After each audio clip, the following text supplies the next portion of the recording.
YouTube, we're having a little discussion today. Today, I want to talk about how I get yo-yos.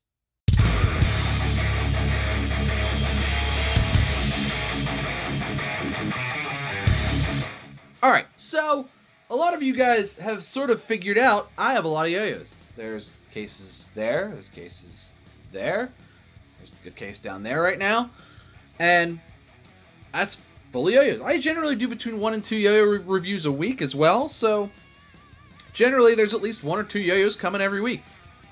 That can be kind of expensive if I was going to be purchasing the yo-yos. I buy some yo-yos, but let's kind of go through how I get yo-yos. So first and foremost, I do buy yo-yos sometimes.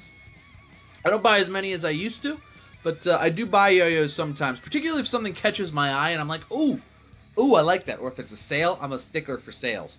I'm a sucker for sales. Or if it's something that I know I'm going to like and that I've sort of been excited about for a while. Those don't happen as often anymore because I kind of have a lot of everything.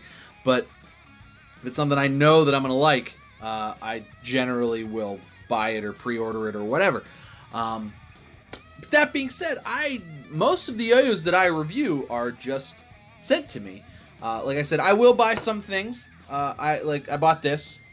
Actually, I think I traded for... No, I bought this on the BST. I'm a big BST fan. A lot of the yo-yos that I buy are also, like, kind of... Yeah, not yo-yos that I'm going to review, necessarily. Like, I have 3 Orcas. I don't think I've ever actually reviewed the Orca. Maybe I have.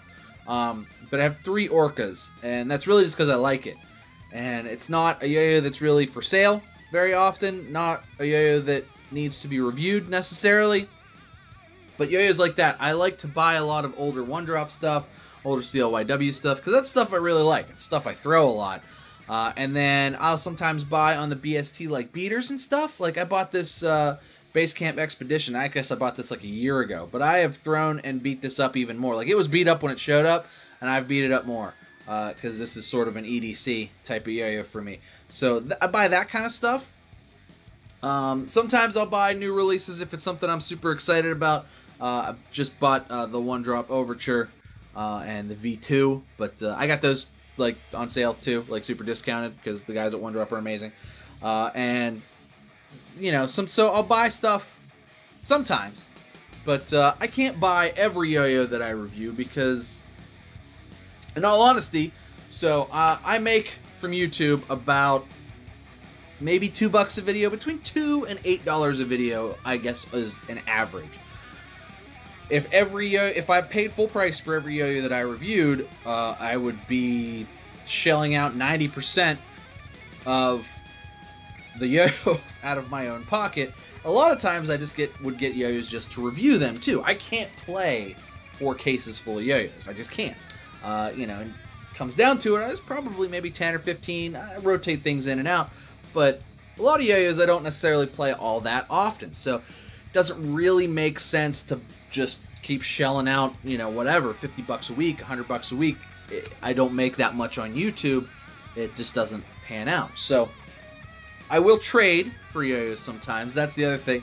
And I'll trade for stuff if I bought something that I think is cool, but I haven't used it in a long time. I'll trade for something. I traded for this Grail. I love the Grail. It's so good.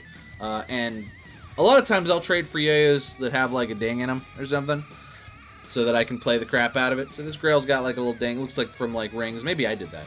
Anyway, looks like it's got a little ding from a wedding ring or something. And I knew that going in, so it wasn't like, it's dinged. But it's great, and I play the crap out of it. I play it a lot. I still play it at home. Like, I don't want to like beat it up too bad, but like trade for stuff like that. But for the most part, whenever you see me reviewing a new yo-yo, I didn't buy that. They sent that to me. That was more or less something that somebody sent to me, and more or less sort of, I guess, my policy on it is a yo-yo for a video.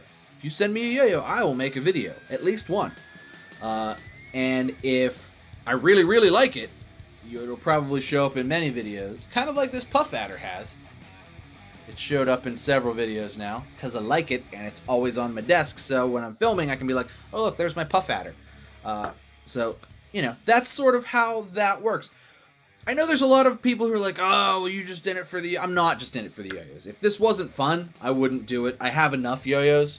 Like, nobody needs... I don't need any more ever. I'll probably still buy more because that's what I do, but I like yo-yos and I enjoy them, but if somebody wants a review, I generally would just have them send me the yo-yo and I'll review it, and that's perfectly good. That's actually what I kind of always hoped the channel would turn into. It would be hard to just keep maintaining, just purchasing and doing a decent amount of yo-yo reviews. I just don't have that much extra cash with 2 kids and a house and all that stuff to buy a yo-yo or 2 every week. I just don't. And especially with how a lot of the boutique stuff's coming up, I just don't have the boutique yo-yo funds, because they're smaller runs for the most part, 120 pieces or so. You know, they're $65, $75 each, plus shipping a lot of times. I just don't have that every week for a new yo-yo, or several times a week, depending on if it's a big week for releases or whatever. So I do appreciate all of the support, and anybody who's ever sent me a yo-yo, I love you, and I appreciate you, and I support you. And just know that, like, generally I like them a ton, and they get played a lot, they get brought to club, a lot of other people get to try them, and I hope that the exposure that the yo-yo gets via my YouTube channel and via my work being put into the videos and all of that stuff really helps with, you know, the movement of the yo-yo and just sort of the recognition of the brand, especially for those smaller brands. Clearly, Yo-Yo Factory doesn't need brand recognition from me, but I think that it's a cool, like, way to look at it, because when I do a review, it's like you can't always touch a yo-yo before you buy it. So a lot of people, now I've got a good backlog too, which I'm pretty proud of. People can see what I've liked, how I've reviewed it, and I sort of try to give the everyman review for a yo-yo and give you my personal thoughts on it. Some people agree with me, some people disagree with me sometimes, and all of that's fine. I don't always get it right either, but I feel like I'm pretty consistent, and consistency really, I think, is kind of the name of the game. If you're consistent with the reviews and honest with them, I think people respect that, and I think overall it produces better content, and it gives people an idea of what they're getting. So if I say I like this for these reasons, and then I sort of show that, people can decide, I like that type of a yo-yo, I'm going to buy it. Or I've never heard of that, but it looks great, I'm going to buy it. Or I'm at least going to check it out. That's really sort of my goal when I review a yo-yo, especially if it's a yo-yo that's sent to me,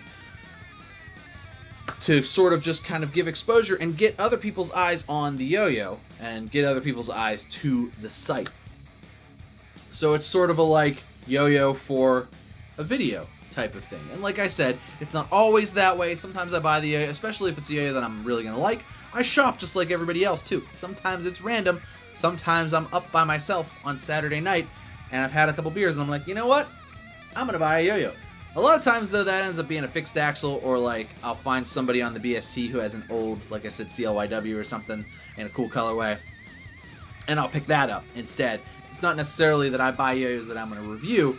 I buy yo-yos that I'm like, ooh, I missed out on that because that happened a year before I got back into yo-yo.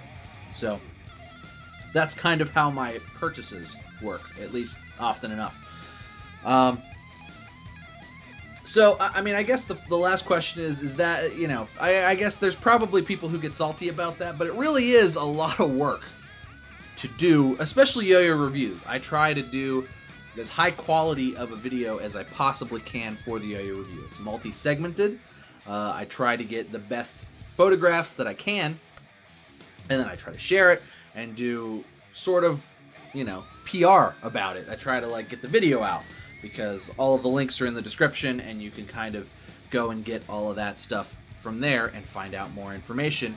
But I try to pack the review with information. They're usually 12 minutes long. That's sort of the goal. Between 10 and 15 minutes is sort of the goal for a yo-yo review. I want to try to get all of the information that I can and fill in all of my opinions. So it does take me a good amount of time to put a yo-yo video and a yo-yo review together. And I don't have a ton of time, but I feel like it's important and I enjoy it enough that it is something I want to do. If somebody sends me a great yo-yo, like Monkey Finger's great about this, because not only is it a great yo-yo all the time, it's always a really fun unboxing. That I then want to make sure I put the love and effort that went into the yo-yo into the video for the yo-yo, so that you guys can look at it and be like, man, that's a great yo-yo, and then go check it out, try to get it one on a drop, or just at least put it on your radar, kind of a thing. So that's, I feel like it kind of helps everybody who's a subscriber as well, because maybe you didn't know, and now you know, and now that you know, you should check it out. But I think that's it, guys. That's the that's how I get yo-yos. Let me know down in the comments. What do you think? Don't get salty at me. That's just how it works on the YouTubes. YouTube, there's no money in YouTube. I assure you that. At least not yo-yo YouTube. There's no money in this. But I try to bring in outside money so that I'm not taking money from you guys. Oh, and B grades are good too. If they have like a pinprick, everybody has yo-yos that show up with pinpricks that they don't sell to you people. Those are the ones that come to me. Awesomeness. I like them. You'll never see me be like, oh, there's a pinprick. I still like it. That's going to do it for me today, guys. Thanks so much for watching. Make sure you like and subscribe. Cheers to you. I'll see you next time.